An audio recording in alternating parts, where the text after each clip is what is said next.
అన్న ఎన్టీఆర్ అధికారాన్ని చేపట్టిన తర్వాత పేదవాళ్ళ ఆకలి తెలిసినోడుగా ఖచ్చితంగా ఈ పథకాన్ని కాంగ్రెస్ ప్రారంభించింది కాబట్టి నిలిపేయాలని ఆలోచన చేయలే. ఆనాడు పెద్దలు జానారెడ్డి గారి సలహా మేరకు సూచన మేరకు కేవీ సత్యనారాయణరావు గారు లాంటి వాళ్ళు ఈ పథకాన్ని కొనసాగించాలి అని ₹2 కిలో బియ్యం పథకాన్ని ఆనాడు అన్న ఎన్టీఆర్ తీసుకొచ్చి పేదలకు తెల్ల బియ్యం తెల్లన్నం తినే అవకాశం 83లో కల్పించిండ్రు. ఆనాడు పెద్దలు జానారెడ్డి గారు క్రియాశీలక పాత్ర పోషించిన ఆ కార్యక్రమంలో.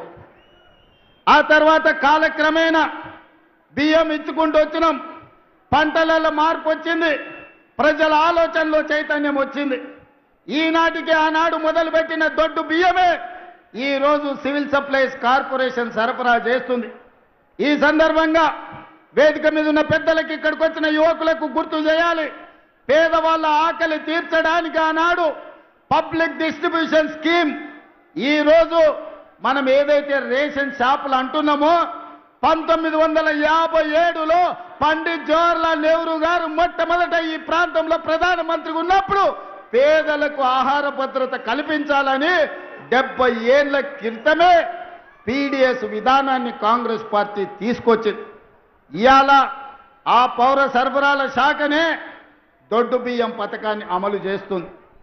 మేం బాధ్యత చేపట్టిన తర్వాత 2000 పైగా మిల్లర్లు ఉన్నాయి ఈ ప్రాంతంలో. రైసు మిల్లులకు ప్రతిదీ మిర్యాలగూడ, హుజూర్ నగర్, కోదాడ ప్రాంతంలో దేశంలోనే అత్యధికంగా ఒడ్లు పండించే ప్రాంతం.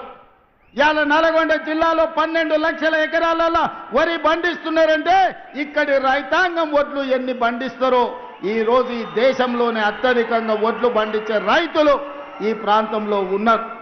ప్రభుత్వం ఏర్పడ్డ తర్వాత పెద్దలు ఉత్తమ్ కుమార్ రెడ్డి గారితో మాట్లాడినా. మేము సివిల్ సప్లైస్ కార్పొరేషన్ సమీక్ష చేసినాం. మిల్లర్ల దగ్గర ఆనాటి ప్రభుత్వం 21,000 కోట్ల రూపాయల వడ్లను మిల్లర్ల దగ్గర తాకట్టు పెట్టింది.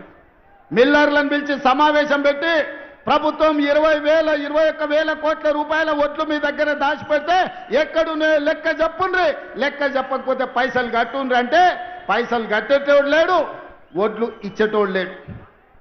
అదేవిధంగా ఈరోజు రేషన్ షాపుల్లో దొడ్డు బియ్యం పోతే ఉచితంగా ప్రతి మనిషికి రాష్ట్రంలో 3 కోట్ల మందికి ప్రభుత్వం ఉచిత బియ్యం ఇస్తే ఆ బియ్యం 10 రూపాయలకు మళ్ళా మిల్లర్లే కొంటుండ్రు.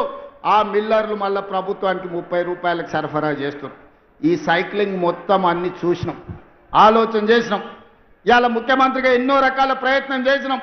7,000 కోట్ల రూపాయల వడ్లను అమ్మాలని టెండర్లు పెట్టినాం. ఇవాళకి 3,000 కోట్లకు సంబంధించిన వడ్లే వచ్చినాయి, కానీ మిగతా మిల్లర్లు సహకరిస్తలేరు. దీనికి ప్రధానమైన కారణం దొడ్డు బియ్యం ఇవ్వడంతో పేదవాళ్ళు దొడ్డు బియ్యం ఈరోజు వండుకుంటలేరు, తింటలేరు. ప్రతి వాడు సన్న బియ్యం తినాలన్న ఆలోచన, కుటుంబాల ఆర్థిక స్థితిగతులు మెరుగాయి ఈరోజు మనం పంచిపెట్టే దొడ్డు బియ్యం పేదవాడు వండుకుంటలేడు, తింటలేడు. ఇది మిల్లర్ల మాఫియా లేకపోతే దళారుల చేతుల్లోకి ఈ దొడ్డు బియ్యం వెళ్ళి 10,000 కోట్ల రూపాయలు ప్రతి సంవత్సరం దళారుల దోపిడీకి గురవుతున్నాయి. అందుకే ఆలోచన చేసిన పెద్దలు ఉత్తమ్ కుమార్ రెడ్డి గారితో మాట్లాడిన, సహచర మంత్రివర్గ సభ్యులతో చర్చించిన, బట్టి విక్రమార్క గారిని ఒప్పించిన, ఇక దొడ్డు బియ్యం కాదు, ప్రతి పేదవాడికి ప్రతి ఒక్కడికి 6 కిలోల సన్న బియ్యం ఇవ్వాలి. ఉగాదో, దీపావళి, సంక్రాంతి పండుగ కాదు, పేదవాడి ఇంట్లో ప్రతిరోజు పండుగ ఉండాలి, సన్న బియ్యం వండాలి, పేదవాడి కడుపు నింపాలి. ఆ బాధ్యత మేము తీసుకోవాలి. సోనియమ్మ నాయకత్వంలో ఆలోచన చేసినాం. ఇవాళ మిత్రులారా, ఇందిరమ్మ రోటీ కప్డవర్ మకాన్ తర్వాత, విజయభాస్కర్ రెడ్డి, ఎన్టీ రామారావు గారి బియ్యం పథకం తర్వాత శ్రీమతి సోనియా గాంధీ గారికి ఈ దేశం రుణపడి ఉండాలి. చట్టబద్ధత లేదు, అందుకే ఆహార భద్రత చట్టాన్ని పార్లమెంటులో తెచ్చి పేదవాడికి తినడానికి అవసరమైన అన్ని వసతులు ఏర్పాటు చేయాలని ఆహార భద్రత చట్టం శ్రీమతి సోనియా గాంధీ గారు పార్లమెంటులో తెచ్చి పేదవాడి ఆకలి తీర్చడానికి సోనియమ్మ చట్టాలు చేసింది.